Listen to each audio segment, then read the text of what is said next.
That changed my life, that riff. You know? As Beavis and Butthead would say, da-dan-dan! When I was learning guitar, my friends and I, including John Mayung, the bass player in Dream Theater, we really loved Iron Maiden and Rush. So we knew every Iron Maiden and Rush song. When Number of the Beast was a big one, I mean, we literally learned all those songs. So that was one of the riffs we loved playing together. It was from Number of the Beast.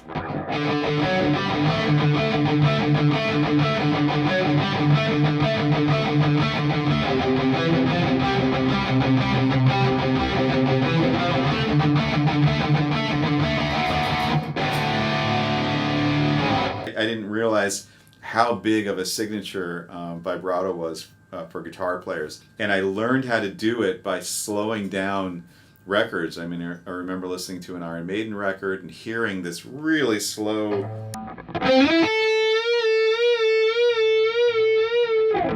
But when you played at normal speed. And so I made the realization that vibrato was just a series of bends up and down, and that was a big moment for me, and it made all of my soloing become more believable, and it also helped me develop my own sound as a guitar player. Is there a particular Metallica riff that kind of stands out as kind of that moment in time? I mean, I guess the first riff I learned by them that I thought was that I could actually play, do you know what I mean? Yeah. When you begin was doesn't know Enter Sandman or something, just like the.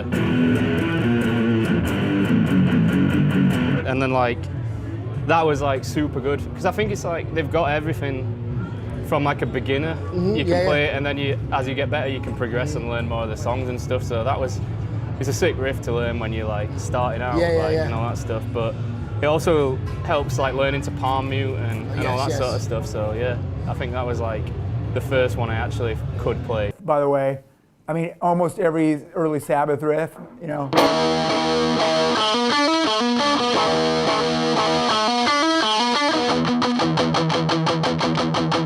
Now, I gotta say, I knew that Tony Iommi had plastic fingers because he cut the tips of his fingers off. Kids, you know this shit? You know how he did it? Cutting a bagel. It's the most common way. Be careful.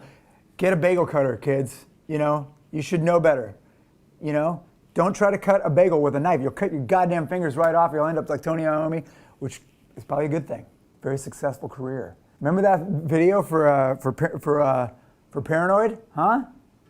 I noticed Tony Iommi, he was playing it at the 12th fret.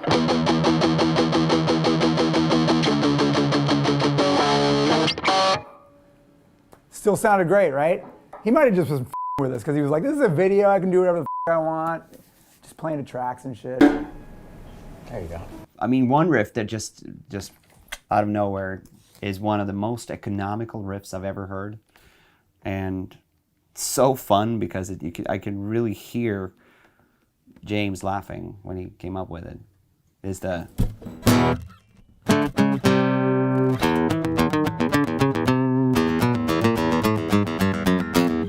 like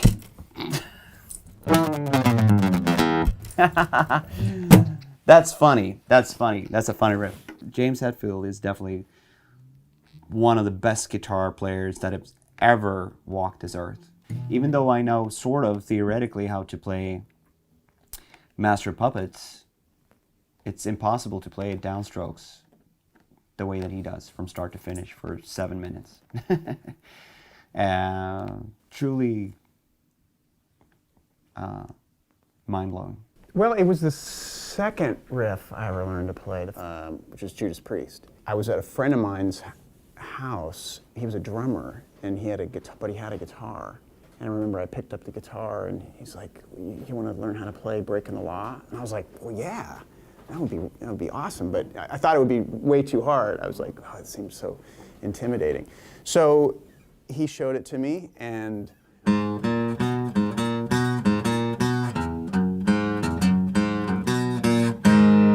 I tell you what, that might be one of, outside the first time I had sex, that might have been the best moment of my life.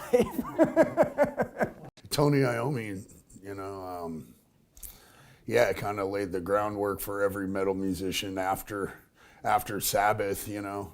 And then, like, you know, there's Zeppelin, there's AC/DC, and there's Van Halen, there's all that stuff. But yeah, there's something about Black Sabbath that really laid the groundwork, you know, the blueprints for what we play today. Well, we'll just do Into the Void. This is the first one when I smoked weed for the first time, and I was with this friend of mine, and I just remember hearing, you know.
You know, that was like the first like real entrance to like heavy metal that I wanted. That changed my life, that riff. Another classic riff that was a lot of fun for me to basically was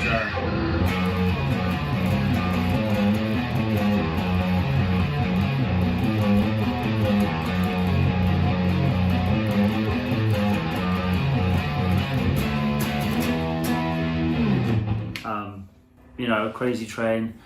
I think that riff is probably one of the most iconic guitar riffs of all time. Randy Rhoads was just such a phenomenal guitarist with such an insanely original and unique sound. I think that guitar riff obviously is going to stand the test of time. What was the song that made me want to play guitar? This is a really great question because I equate it to like my superhero origin story.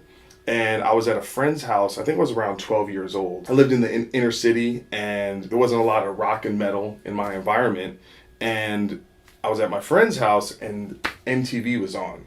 And I saw the music video for Megadeth Symphony of Destruction.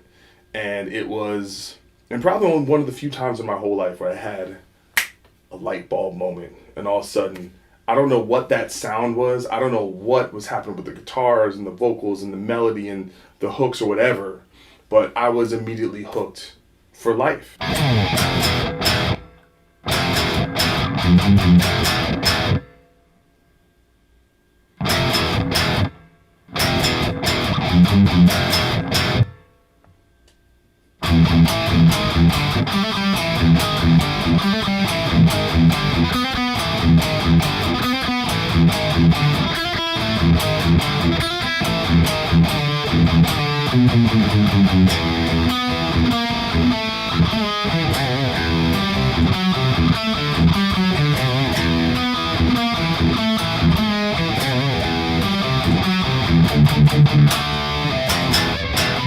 As Beavis and Butthead would say, da-dan-dan. I remember working at a grocery store, Wise Markets, for anyone up in the northeastern area of the United States. And there is this dude who is the night manager named Dwayne. And Dwayne was a fucking character, dude. But he introduced me to Iron Maiden. And God bless, I'm so happy he introduced me to Iron Maiden. Of all the Iron Maiden songs, you know, you have your Run to the Hills and you have your Number of the Beasts, which are just like your, oh, you know, the first time you hear them. But the one that sticks with me the most, hands down, The Trooper. That intro riff is just so fucking sick.